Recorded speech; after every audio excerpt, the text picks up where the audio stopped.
नमस्कार दोस्तों, बहुत बहुत स्वागत है आप सबका एक बार फिर से हमारे YouTube चैनल जिसका नाम है एस्ट्रो नॉलेज में।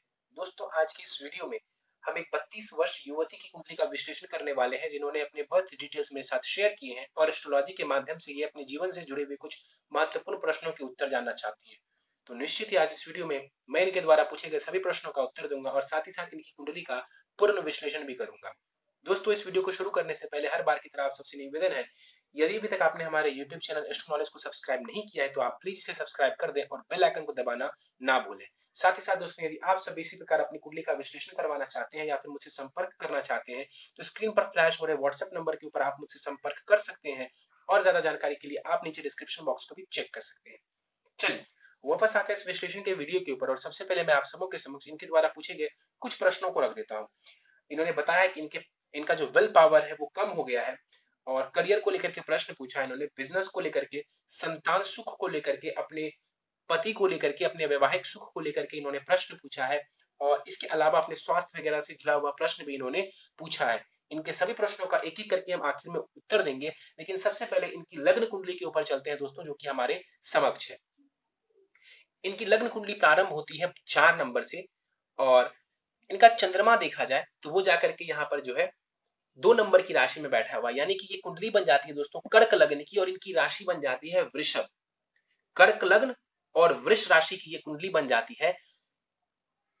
लग्न की तरफ चले तो 12 डिग्री जो लग्न का मान है, लग्न का मान बहुत ही बढ़िया माना जाएगा। कर्क लग्न वालों की स्वभाव की बात करें तो ऐसे लोग आमतौर पर अच्छे स्वभाव के होते हैं, शांत और सौम्य स्वभाव के होते हैं। चंद्रमा के द्वारा अधिपत्य किया जाने वाला लग्न है ये, तो निश्चित रूप से नेक दिल होते हैं ऐसे लोग, भावना प्रधान होते हैं, किसी का बुरा नहीं करते हैं, लोग इनका बुरा जरूर कर देते हैं। तो भावना प्रधान होते हैं और इसी वजह से कई बार अपना नुकसान करा बैठते हैं। आलस्य की स्थिति देखने को जीवन में स्वतः ही मिल जाती है और व्यक्ति मेहनत करे तो टॉप पोजीशन तक पहुंच जाता है। क्यों? क्योंकि मंगल इस कुंडली का सबसे योग कारक ग्रह बनता है और मंगल यानी कि मेहनत पराक्रम करने वाला ग्रह। तो यदि व्यक्ति मेहनत करे और ठान ले तो जीवन में कुछ भी हासिल कर सकता है।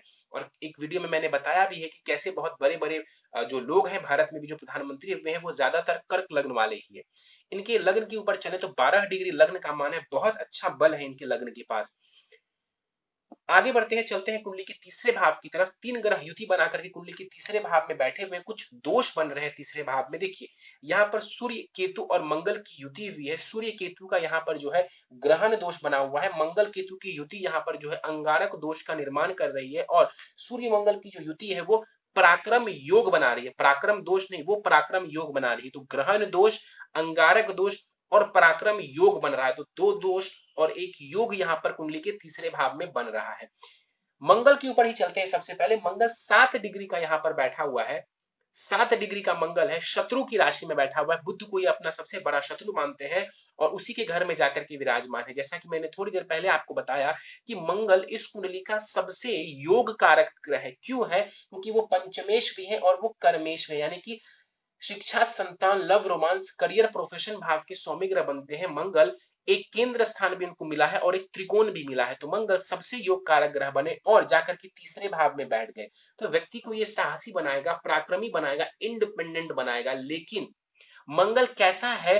तो अस्त का है। मैंने सी लिखा है, इसका मतलब मंगल कंबशन में आ चुके हैं। सूर्य यहां पर देखेंगे आप 23 डिग्री के हैं, मंगल 7 डिग्री के साथ है। मंगल और सूर्य यदि एक साथ बैठ जाए कहीं भी या फिर आगे पीछे भाव में भी, लेकिन सिर्फ 17 डिग्री तक भी उनका यदि अंक जो है उनकी डिग्री में फासला होता है 17 डिग्री तक, तो मंगल देव जो है वो अस्त के हो जाते हैं। यानी कि मंगल या तो सूर्य से 17 डिग्री पीछे रहे या तो सूर्य से 17 डिग्री आगे रहे, वो अस्त के माने जाएंगे। तो यहाँ पर 16 डिग्री का फासला हुआ है मंगल और सूर्य के बीच में और मंगल देव अस्त के हो गए हैं। अब मंगल अस्त का हुआ, कोई भी ग्रह जब अस्त का होता है कुंडली में तो उस ग्रह के कारकत्व में कमी आ जाती है। उस ग्रह के कारकत्व में कमी आ जाती है। जैसे मंगल पराक्रम का कारक है, मंगल विल पावर का कारक ग्रह। इनका पहला ही प्रश्न जो था वो विल पावर को लेकर के था, तो उसका जवाब अभी ही दे देता हूं कि मंगल को उठा करके देख लीजिए। एक तो वो अंगारक दोष बना रहे हैं, पराक्रम भाव में जरूर बैठा हुआ है, पराक्रम योग भी बना रहे हैं, लेकिन अस्त का है तो मंगल का जो कारकत्व है वो कम हो गया।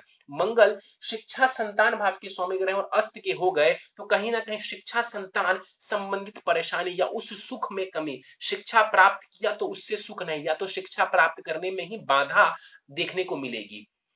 करियर, दसम भाव से करियर प्रोफेशन को देखते हैं, उसके स्वामी ग्रह मंगल जाकर के कुंडली के तीसरे भाव में बैठे हुए, दसम भाव पिता का भी होता है, और यहां पर जाकर के राहु का, माफ करिए, मंगल का बैठना केतु के साथ अस्त का हो जाना, कहीं ना कहीं उस सुख में भी थोड़ी सी ये कमी कर सकते हैं।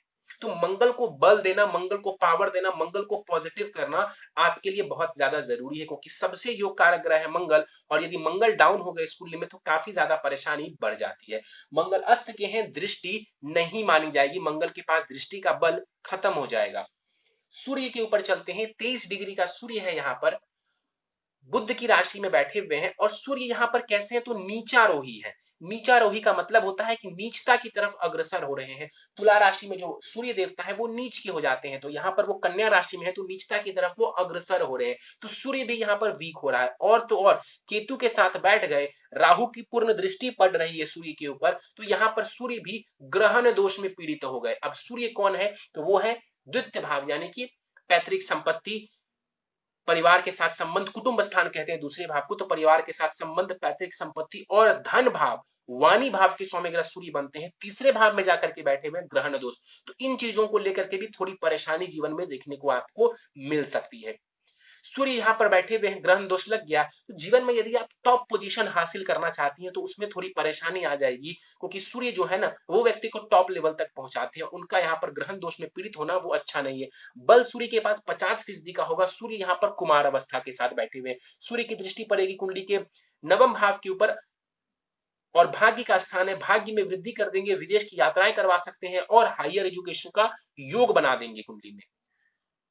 केतु के ऊपर चलते हैं, 7 डिग्री का केतु है, बल इसके पास भी करीब 50% के आसपास का है, बुध की राशि में बैठा हुआ है, और बुध यहाँ पर केंद्र में विराजमान है, तो कहीं ना कहीं केतु वैसे भी तीसरे भाव में कारक हो जाते हैं, लेकिन केतु तो कारक हो गए, लेकिन उसने सूर्य और मंगल दोनों को यहाँ पर दोष प्रभाव में डाल दिया। तीसरे भाव में बैठा हुआ जो केतु है वो कहीं ना कहीं भागदौड़ थोड़ा बढ़ा देंगे।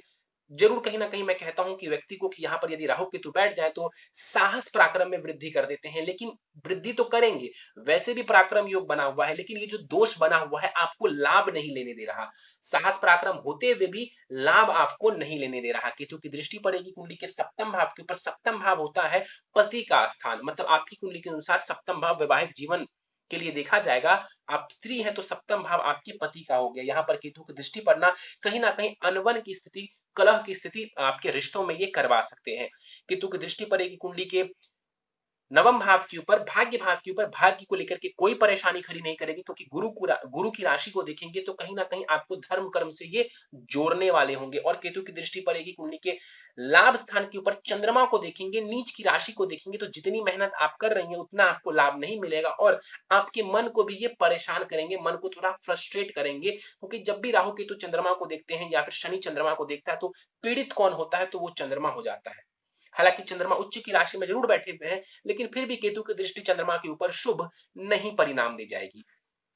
चलिए आगे बढ़ते हैं, चलते हैं कुंडली के चतुर्थ भाव की तरफ। शुक्र और बुध यहाँ पर युति बना करके बैठे हुए हैं, और शुक्र और बुध एक साथ युति बना ले तो हम इसे लक्ष्मी नारायण योग का नाम देते हैं। हालांकि इस कुंडली में मैं बता दूं कि शुक्र जो है वो एक सम ग्रह है, न कारक है न मारक है, और जो बुध जो है वो एक मारक ग्रह है।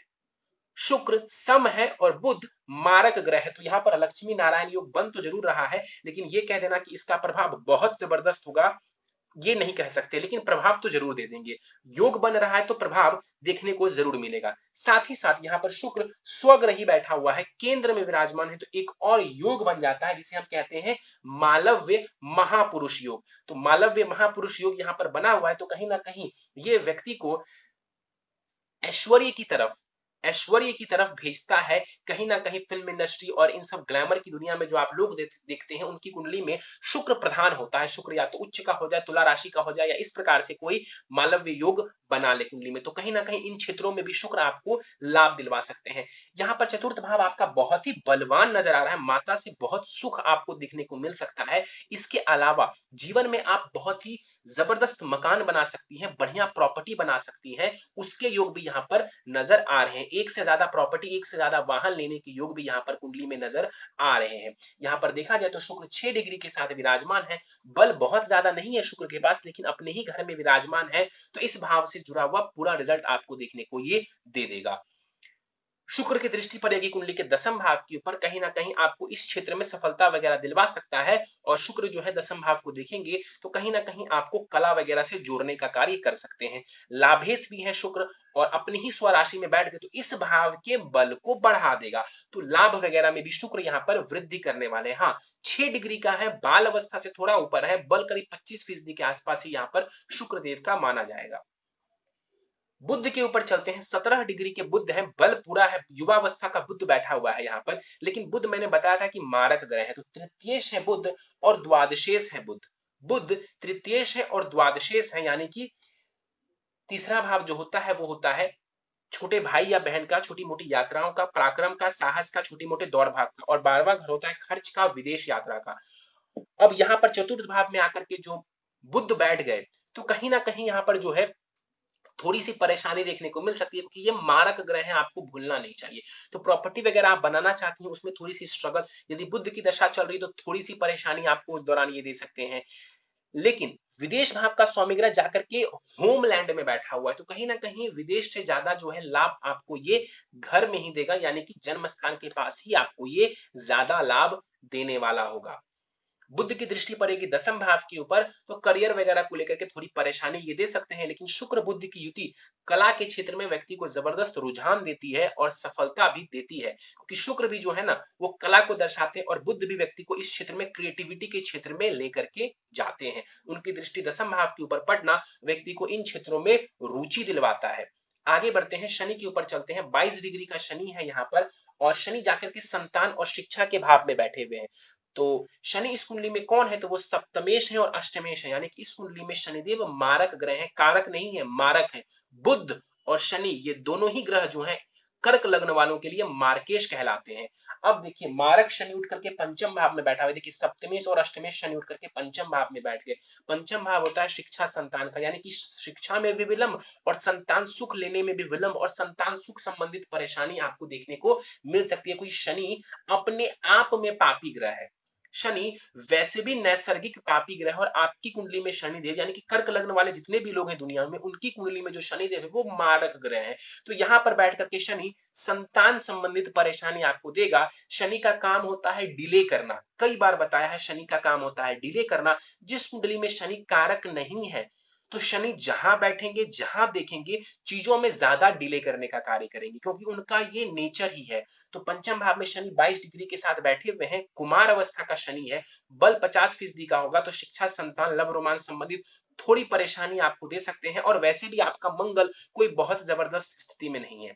एक अच्छी बात यह है कि शनि मंगल के घर में जरूर है लेकिन तात्कालिक मैत्री में है, तो बहुत खराब रिजल्ट नहीं दे जाएगा, फिर भी विलंब करने का कारक है तो विलंब तो देगा। शनि की दृष्टि पड़ेगी कुंडली के सप्तम भाव के ऊपर, और सप्तम भाव विवाह का होता है, अपने ही घर को देखेगा, किसी भी परिस्थिति में विवाह को टूटने नहीं देगा, वैवाहिक जीवन को अच्छा चलाए रखने की पूरी कोशिश करेगा। कौन, तो शनि। शनि की दृष्टि पड़ेगी चंद्रमा के ऊपर। अब ध्यान से देखिए, शनि और चंद्रमा एक दूसरे को देख रहे हैं, इसे कहते हैं कुंडली में विष दोष बन जाना। शनि और चंद्रमा यदि एक साथ विराजमान हो जाए या फिर एक दूसरे के ऊपर पूर्ण दृष्टि डाल दे तो इसे कहते हैं विष दोष बन जाना। कुछ एस्ट्रोलॉजर्स ये भी कहते हैं कि सिर्फ शनि की भी दृष्टि पड़े तब भी विष दोष है, लेकिन ऐसा मेरा नहीं मानना है। लेकिन आपकी कुंडली में विष दोष जरूर है, क्योंकि शनि और चंद्रमा बिल्कुल आमने सामने हैं, एक दूसरे को देख रहे हैं, तो यहाँ पर विष दोष बन जाता है। विष दोष का प्रभाव ये होगा कि कहीं ना कहीं मन आपका आशंकित रहेगा, मन कहीं ना कहीं कुपित रहेगा। और क्योंकि चंद्रमा मन का कारक ग्रह है, उसके ऊपर शनि की दृष्टि पड़ना, दिमाग में उल फिजूल बातें आपकी आती ही रहेगी, ये मन को ना नेगेटिव कर देता है। जब भी राहु केतु या चंद्रमा, माफ करिए, जब भी राहु केतु या शनि चंद्रमा को प्रभावित करते हैं तो पीड़ित कौन होगा, हर केस में तो वो चंद्रमा पीड़ित होगा, क्योंकि सबसे सौम्य ग्रह है। और आपकी कुंडली में तो चंद्रमा लग्नेश भी है, तो कहीं ना कहीं यहाँ पर विष दोष की वजह से आपके साथ जो है ये परेशानी कर सकता है, आपके मन संबंधित ये परेशानी आपको देने वाला होगा। शनि की दसम दृष्टि पड़ेगी द्वितीय भाव के ऊपर, और द्वितीय भाव के ऊपर शत्रु दृष्टि डालेगा, सूर्य की राशि को देखेगा, तो कहीं ना कहीं फैमिली से जो आपको सपोर्ट मिलना चाहिए उसमें ये थोड़ी कमी कर देंगे। शनि की दृष्टि पड़ेगी द्वितीय भाव के ऊपर, जो धन है उसमें थोड़ी ये कमी करने वाला होगा। वाणी का भी आपको ध्यान रखने की आवश्यकता है, तो इन चीजों का आपको ध्यान रखने की आवश्यकता है। परिवार के साथ डिस्प्यूट करवा सकता है ये आपकी, तो थोड़ा सा आपको ध्यान रखने की जरूरत है। आगे बढ़ते हैं, राहु के ऊपर चलते हैं। 7 डिग्री का राहु है, नवम भाव में, विदेश भाव में, भाग्य भाव में बैठा हुआ है, गुरु की राशि में बैठा हुआ है, गुरु केंद्र में है। अच्छी बात है, गुरु केंद्र में, तो यहाँ पर राहु बहुत खराब रिजल्ट नहीं दे पाएगा। नवम भाव में राहु बैठा हुआ, विदेश की ढेर सारी यात्राएं करवा सकता है आपको, हायर एजुकेशन में कहीं ना कहीं रुकावट पैदा कर सकता है ये राहु। यहाँ पर बैठा हुआ राहु जो है, इसकी दृष्टि पड़ेगी लग्न के ऊपर, मन को भ्रमित करेगा, मन को परेशान करेगा, डिसीजन मेकिंग क्षमता को थोड़ा सा ये प्रभावित करने वाला होगा। राहु की दृष्टि पड़ेगी कुंडली के तीसरे भाव के ऊपर, सूर्य को पीड़ित करेगा, मंगल को पीड़ित करेगा और साहस पराक्रम मेहनत को बढ़ा देगा। राहु की दृष्टि पड़ेगी संतान भाव के ऊपर, नीच की दृष्टि पड़ेगी।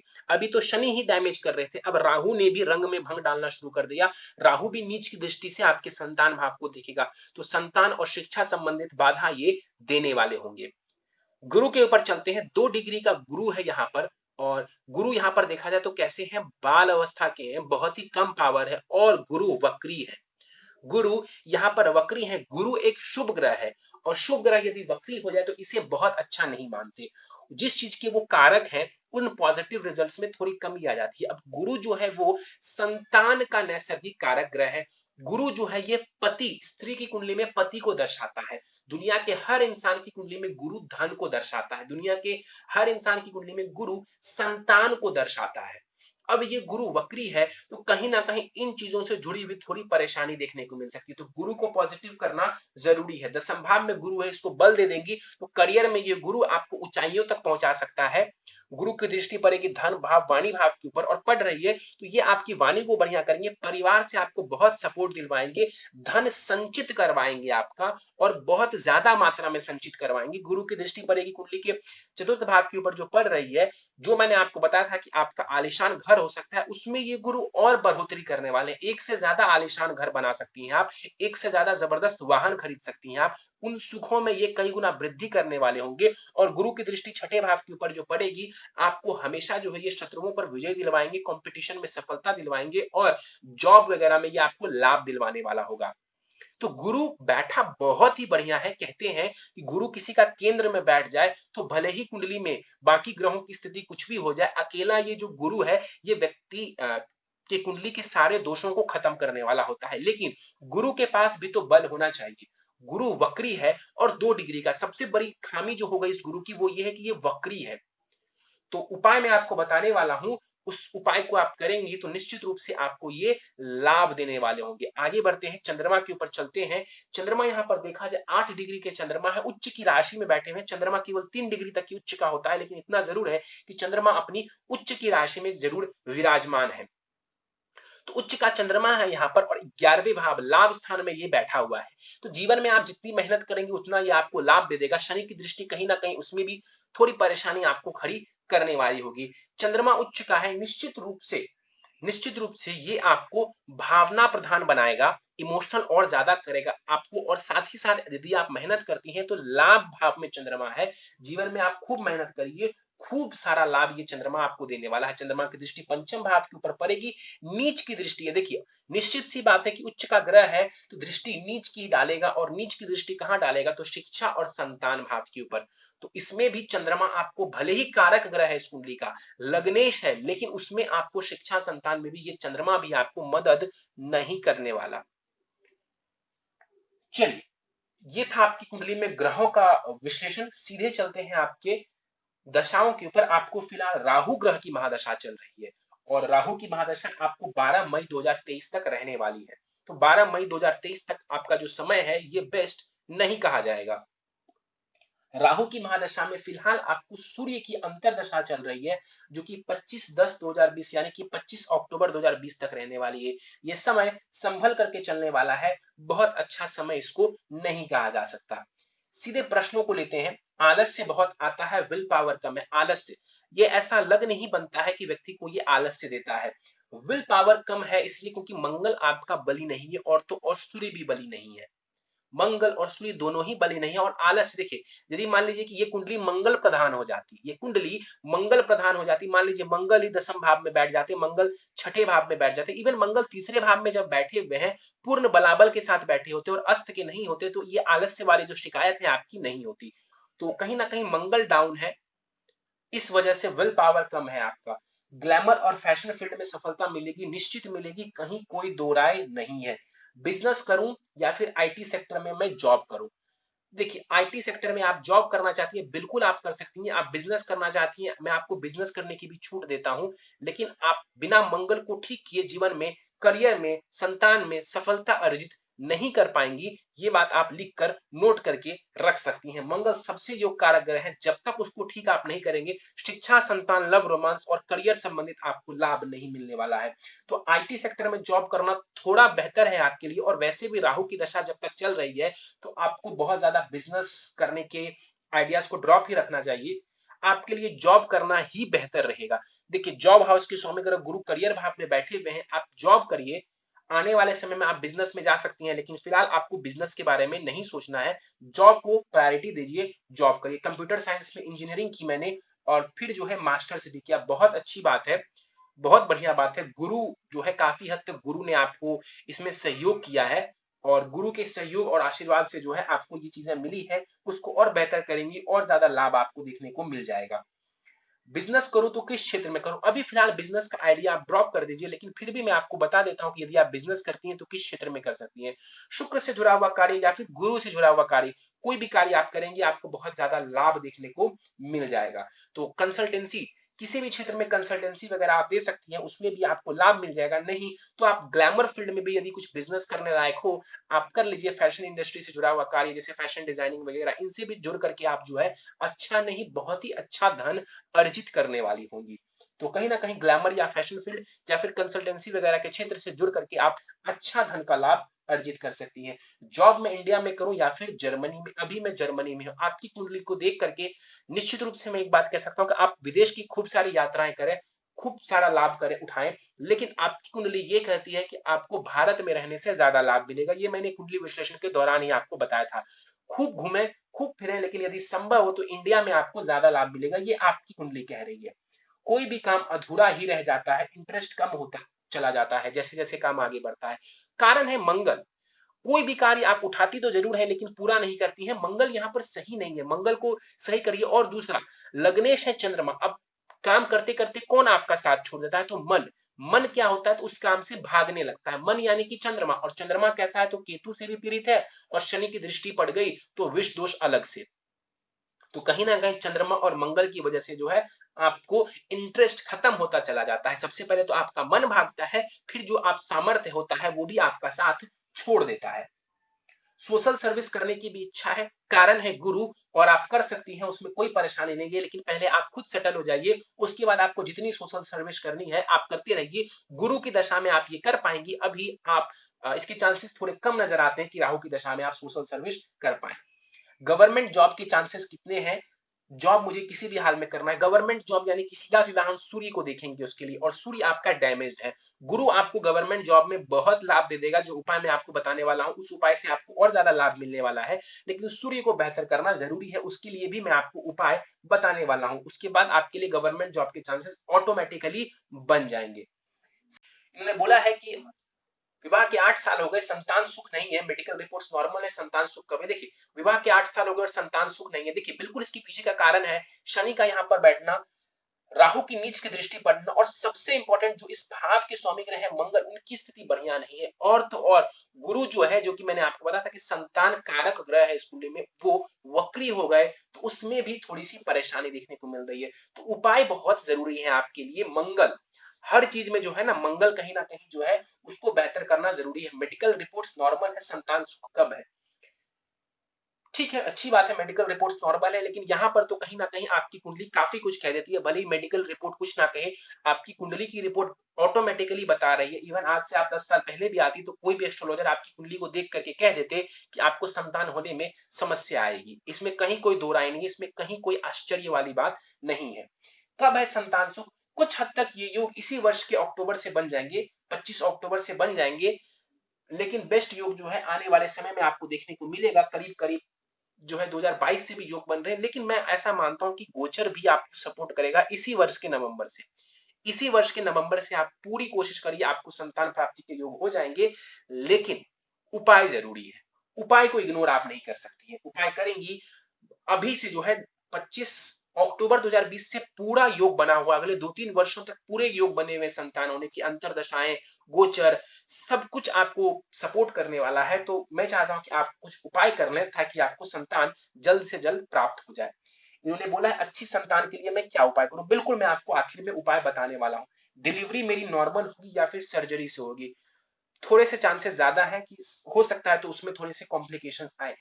मंगल जब भी देखिए, जब भी पंचम भाव के ऊपर मंगल का प्रभाव होता है, मंगल केतु का प्रभाव होता है, तो सर्जरी, कई बार ऑपरेशन दिख जाता है। और शनि भी वहां पर बैठे हुए हैं, तो कहीं ना कहीं ऑपरेशन के चांसेस थोड़े से ज्यादा नजर आ रहे हैं। लेकिन उस दौरान काफी कुछ करके इन चीजों को संभाला जा सकता है। लेकिन ज्यादा आप बोलेंगे प्रोबेबिलिटी, तो हाँ, सर्जरी के चांसेस थोड़े ज्यादा नजर आ रहे हैं। और 8 नंबर जहां लिखा हुआ है वृश्चिक राशि, ये अपने आप में अष्टम भाव जो है ना, सर्जरी को ही दर्शाता है। जब 1 नंबर की कुंडली यहां आप रखेंगे तो अष्टम भाव यहां आता है। और कई बार मैंने वीडियो में बताया अष्टम भाव यानी कि सर्जरी, ऑपरेशन, और वो आपके पंचम भाव में आ रहा है। तो प्रथम संतति होने में जो है हो सकता है कि ऑपरेशन करवाने की नौबत आए। पति की आयु संबंधित चिंता लगी रहती है। देखिए, पति की आयु, आपकी कुंडली से पति की आयु का भाव को देखें तो वो है द्वितीय भाव। शनि की दृष्टि पड़ रही है जो कि अशुभ है। सूर्य इस घर के स्वामी ग्रह बनते हैं जो कि ग्रहण दोष में है। वीक पॉइंट, पति कारक ग्रह गुरु वक्री है। वीक पॉइंट, एक जो सबसे अच्छा पॉइंट है, 3 नेगेटिव पॉइंट है, लेकिन एक जो वरदान देने वाला पॉइंट है वो है गुरु। गुरु की जो दृष्टि पड़ रही है इस भाव के ऊपर, मैं काफी हद तक कह सकता हूं कि आपके कुंडली को देख करके कि ये काफी हद तक उन सभी दोषों को कम कर देगा। क्या करना है आपको, तो गुरु के बल को बढ़ा देना है। गुरु के बल को बढ़ा देना है, बस कुछ चिंता नहीं करनी, बस गुरु के बल को बढ़ा देना है। और उनकी कुंडली ज्यादा मायने रखती है। वैवाहिक जीवन में क्या कोई परेशानी है, शनि की दृष्टि यदि इस भाव के ऊपर नहीं पड़ रही होती तो मैं कहता कि बहुत ज्यादा परेशानी है। लेकिन मैं दावे के साथ कह सकता हूं आपका वैवाहिक जीवन टूटने वाला नहीं है। चलिए आगे बढ़ते हैं। जनवरी 2020 से हमारे बीच थोड़ी बहुत अनबन होने लगी है। इसके पीछे का कारण क्या है, जनवरी से शनि का गोचर सप्तम भाव में हो चुका है। और इस वजह से जो है मकर राशि से शनि गोचर कर रहे हैं। और उस दौरान जो है कहीं ना कहीं शनि मंगल इन सब की युति हुई थी। और इस वजह से थोड़ी परेशानी आपके लिए बढ़ गई थी। मेरा ऐसा निश्चित रूप से मानना है कि आपके विवाह को कोई क्षति नहीं है, कोई परेशानी नहीं है। आप अपने दिमाग से इस तरीके की बातों को निकाल दें, क्योंकि चंद्रमा आपका पीड़ित है तो आप नेगेटिव ज्यादा सोचती हैं। इस तरीके की बात को दिमाग से निकाल दे। अनबन सभी के रिश्तों में होती है, कुछ नहीं होने वाला है आपके रिश्तों को, बेफिक्र रहें। अगला प्रश्न उन्होंने पूछा है, लास्ट ईयर मेरी सर्जरी हुई थी, ऑपरेशन हुआ था छोटा सा, अभी भी दर्द रहता है कभी कभी, कमर में भी पेन है, और मेरी बॉडी का राइट साइड वीक है, अच्छे स्वास्थ्य के लिए उपाय। देखिए लास्ट ईयर आपकी सर्जरी में देखिए राहु की दशा चल रही है, और कहीं ना कहीं ये जो है राहु इस तरीके की परेशानी कई बार देता है। इसके अलावा देखा जाए जो छठा भाव है उसमें उसके ऊपर गुरु की दृष्टि पड़ रही है। तो बहुत ज्यादा आपको स्वास्थ्य वगैरह की चिंता करने की आवश्यकता मुझे नहीं नजर आती है। जो दोष वगैरह बन रहे हैं उसके उपाय आप कर लेंगे, वैसे ही आपको लाभ दिखने को मिल जाएगा। बहुत ज्यादा परेशान होने की जरूरत नहीं है। हाँ, आपके नवमांश कुंडली में स्वास्थ्य को लेकर के थोड़ी बाधा जरूर नजर आ रही है, लेकिन उपाय आप कर लेंगी तो आपको लाभ मिल जाएगा। इस कुंडली के अनुसार आपके स्वास्थ्य के लिए बहुत मेजर परेशानी मुझे नजर नहीं आती है। इसके बाद आपने पूछा है कुंडली के दोष, बिल्कुल मैंने आपको बताए हैं दोष, और उन सभी दोषों के लिए उपाय भी मैं आपको बताने वाला हूं। चलिए सीधे चलते हैं आपके उपाय के ऊपर। और एक बात आपको और भी बता दूं, आपने ये नहीं पूछा कि मेरी जॉब कब लगेगी, शायद आपने नहीं पूछा, मैं आपको बता दूं आपकी कुंडली को देख करके कि जो जॉब लगने का योग है वो काफी हद तक जो है इस वर्ष से ही, नवंबर से काफी हद तक योग बना हुआ है। आप प्रयास करिए, आपकी जॉब मिलने के चांसेस बढ़ जाएंगे। लेकिन फिर से बोल देता हूं, जब तक राहु की दशा चल रही है आप सेटिस्फाई नहीं होंगी अपनी जॉब से। आप अपने जॉब से और अपने जीवन में जो कुछ भी चल रहा है आप सेटिस्फेक्शन महसूस नहीं करेंगी। ये बात मैं आपको अभी ही बता देता हूं। चाहे कैसी भी जॉब हो, कैसी भी चीजें आपको मिल जाए, आप सेटिस्फाई नहीं होने वाली है। कब तक, तो जब तक राहु की महादशा चल रही है। जैसे ही राहु की महादशा खत्म होगी, गुरु के लिए थोड़ा बहुत उपाय आप कर लेंगी। जैसे जैसे गुरु की दशाएं आगे बढ़ेंगी, आप खुद में जो है संतुष्टि महसूस करेंगी, खुद में जो है आपको सेटिस्फेक्शन मिलेगा, और जीवन के हर क्षेत्र में आपको उन्नति देखने को मिलने लगेगी। सीधे उपाय के ऊपर चलते हैं। और उपाय पर जाने से पहले आपकी नवमांश कुंडली मेरे सामने है। नवमांश कुंडली के कुछ और पॉइंट्स मैं आपको समझा देता हूं। गुरु वर्गोत्तमी है, यानी कि जो गुरु है वो इसी राशि में बैठे हुए, तो गुरु का बल बढ़ जाता है। इसको थोड़ा हम और पॉजिटिव बना लेंगे तो विशेष लाभ ये देने वाला होगा। गुरु वहां पर सप्तम भाव में बैठा हुआ, यानी कि आपका विवाह वहां पर भी बढ़िया नजर आ रहा है। शनि वहां पर स्वग रही है, और शनि इस कुंडली में आपके सप्तमेश है, विवाह भाव का स्वामी ग्रह शनि वहां पर स्वग रही है, यानी कि आपका विवाह बहुत ही मजबूत नजर आ रहा है। इसके अलावा देखा जाए तो बाकी ग्रहों की स्थिति ठीक जरूर नजर आ रही है, लेकिन चंद्रमा वहां पर भी वीक है, मंगल वहां पर भी वीक है और बुध वहां पर विशेष रूप से वीक है। तो आपके लिए बुध की इंपॉर्टेंस तो बहुत ज्यादा नहीं है, लेकिन चंद्रमा और मंगल आपके लिए बहुत ज्यादा इंपॉर्टेंट ग्रह हैं और वो केतु के साथ जाकर के बैठे हुए हैं। तो वहां पर ग्रहण दोष बन गया चंद्रमा का, और ग्रहण दोष जो मंगल केतु का यहां पर भी है वो D9 चार्ट में भी बना हुआ है। इसका मतलब मंगल हर एक कुंडली में आपका कमजोर नजर आ रहा है, तो उपाय करना बहुत जरूरी है। उपाय के ऊपर चलते हैं। प्रथम उपाय, चंद्रमा शनि विष दोष निवारण पूजा किसी ब्राह्मण के द्वारा। अगला उपाय, सूर्य केतु ग्रहण दोष निवारण पूजा। और सबसे इंपॉर्टेंट जो बता रहा हूं, मंगल केतु अंगारक दोष निवारण पूजा किसी ब्राह्मण के द्वारा। ये जो मंगल केतु का अंगारक दोष निवारण पूजा है, ये आपको सबसे पहले करवाना है, सर्वप्रथम आपको यही करवाना है। मान लीजिए फिलहाल आप नहीं करवा पाते हैं किसी कारणवश, तो हर सोमवार एवं मंगलवार को आपको शिवलिंग के ऊपर अभिषेक करना है। किसी कारणवश यदि आप नहीं करवा पा रही हैं तो आपको हर सोमवार और मंगलवार अभिषेक करना है शिवलिंग के ऊपर। कैसे करना है, अलग अलग विधियां होंगी। सोमवार के दिन आपको क्या करना है, तो जल दूध से अभिषेक करना है शिवलिंग का ओम नमः शिवाय के मंत्र से, और मंगलवार को गन्ने के रस से अभिषेक करना है आपको। मंत्र होगा ओम रुद्राय नमः। अगला उपाय है आपके लिए, दो रत्न बता रहा हूं। एक है मूंगा, जो कि सबसे पहले आपको धारण करना है। 7 सवा 7 रत्ती का मूंगा धारण करना है दाहिने हाथ की अनामिका उंगली में। अब देखिए, तीसरे भाव में मंगल बैठा हुआ है, निश्चित रूप से मूंगा आप धारण करेंगे तो हो सकता है तो थोड़ी बहुत आपको दौड़ भाग करनी पड़े, थोड़ी मेहनत आपकी बढ़ जाए, लेकिन मैं बिल्कुल चाहता हूं कि आप मूंगा जरूर धारण करें। वैसे भी आपका मंगल अस्त का है, तो आप बेझिझक होकर के मूंगा धारण कर सकती हैं। तो करीब 7 रत्ती का मूंगा, 7 सवा 7 रत्ती का मूंगा सोने अथवा तांबे की अंगूठी में जरवा करके शुक्ल पक्ष के मंगलवार की प्रातः काल को दाहिने हाथ की अनामिका उंगली रिंग फिंगर में आपको धारण करना है। अगला है आपके लिए पुखराज, 7 सवा 7 रत्ती का पुखराज दाहिने हाथ की प्रथम उंगली इंडेक्स फिंगर में सोने की अंगूठी में शुक्ल पक्ष के गुरुवार की प्रातः काल को धारण करना है। सर्वप्रथम आप प्रायोरिटी देंगे मूंगा को, उसके बाद जब समय मिलेगा तो आप पुखराज भी धारण करेंगे। चलिए, अब इसके बाद जो डेली उपाय करने हैं, जो डेली पूजा पाठ करना है, वो मैं आपको बता देता हूं। नित्य ओम राम राहवे नमः का 108 बार जाप करेंगे सिर्फ राहु की महादशा तक। उसके बाद इस मंत्र के जाप को आप छोड़ देंगी। नित्य बजरंग बाण का आपको पाठ करना है। नित्य ओम भोम भोमाय नमः, ये मंगल देव का मंत्र है। यदि आपको स्पेलिंग वगैरह में डाउट हो तो आप इंटरनेट पर चेक कर सकती हैं।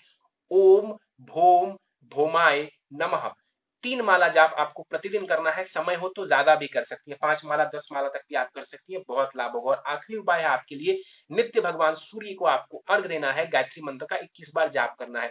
देखिए, यदि आप ओवरऑल उपाय देखेंगे तो थोड़ा ज्यादा आपको जरूर लगेगा, लेकिन जो डेली आपको करना है उसमें 15 मिनट से ज्यादा का समय, 20 मिनट से ज्यादा का समय नहीं लगने वाला है। आपको 2 रत्न बताए हैं, 2-3 जो उपाय आपको और भी बताए हैं दोष निवारण, वो भी करवाना आपके लिए जरूरी है। तो जरूरी नहीं कि आप सारे उपाय एक ही दिन में कर लें, धीरे धीरे करें, आराम से करें, लेकिन करें जरूर। इन उपायों को करने से निश्चित रूप से आपको जीवन में बहुत ही ज्यादा लाभ की स्थिति देखने को मिलनी प्रारंभ हो जाएगी। चलिए, तो दोस्तों, ये था इस 32 वर्षीय महिला की कुंडली का विश्लेषण। मुझे उम्मीद है कि आपको हमारा यह कुंडली विश्लेषण का वीडियो पसंद आया होगा। यदि वीडियो पसंद आया तो आप इसे लाइक करें, शेयर करें। अभी तक आपने हमारा YouTube channel astro knowledge subscribe नहीं किया है तो आप प्लीज इसे सब्सक्राइब कर दें और बेल आइकन को दबाना ना भूलें। साथ ही साथ दोस्तों, यदि आप सब भी इसी प्रकार अपनी कुंडली का विश्लेषण करवाना चाहते हैं या फिर मुझसे संपर्क करना चाहते हैं तो स्क्रीन पर फ्लैश हो रहे व्हाट्सएप नंबर के ऊपर आप मुझसे संपर्क कर सकते हैं। और ज्यादा जानकारी के लिए आप नीचे डिस्क्रिप्शन बॉक्स को भी चेक कर सकते हैं। इस वीडियो में फिलहाल इतना ही दोस्तों। आप सबका बहुत बहुत धन्यवाद।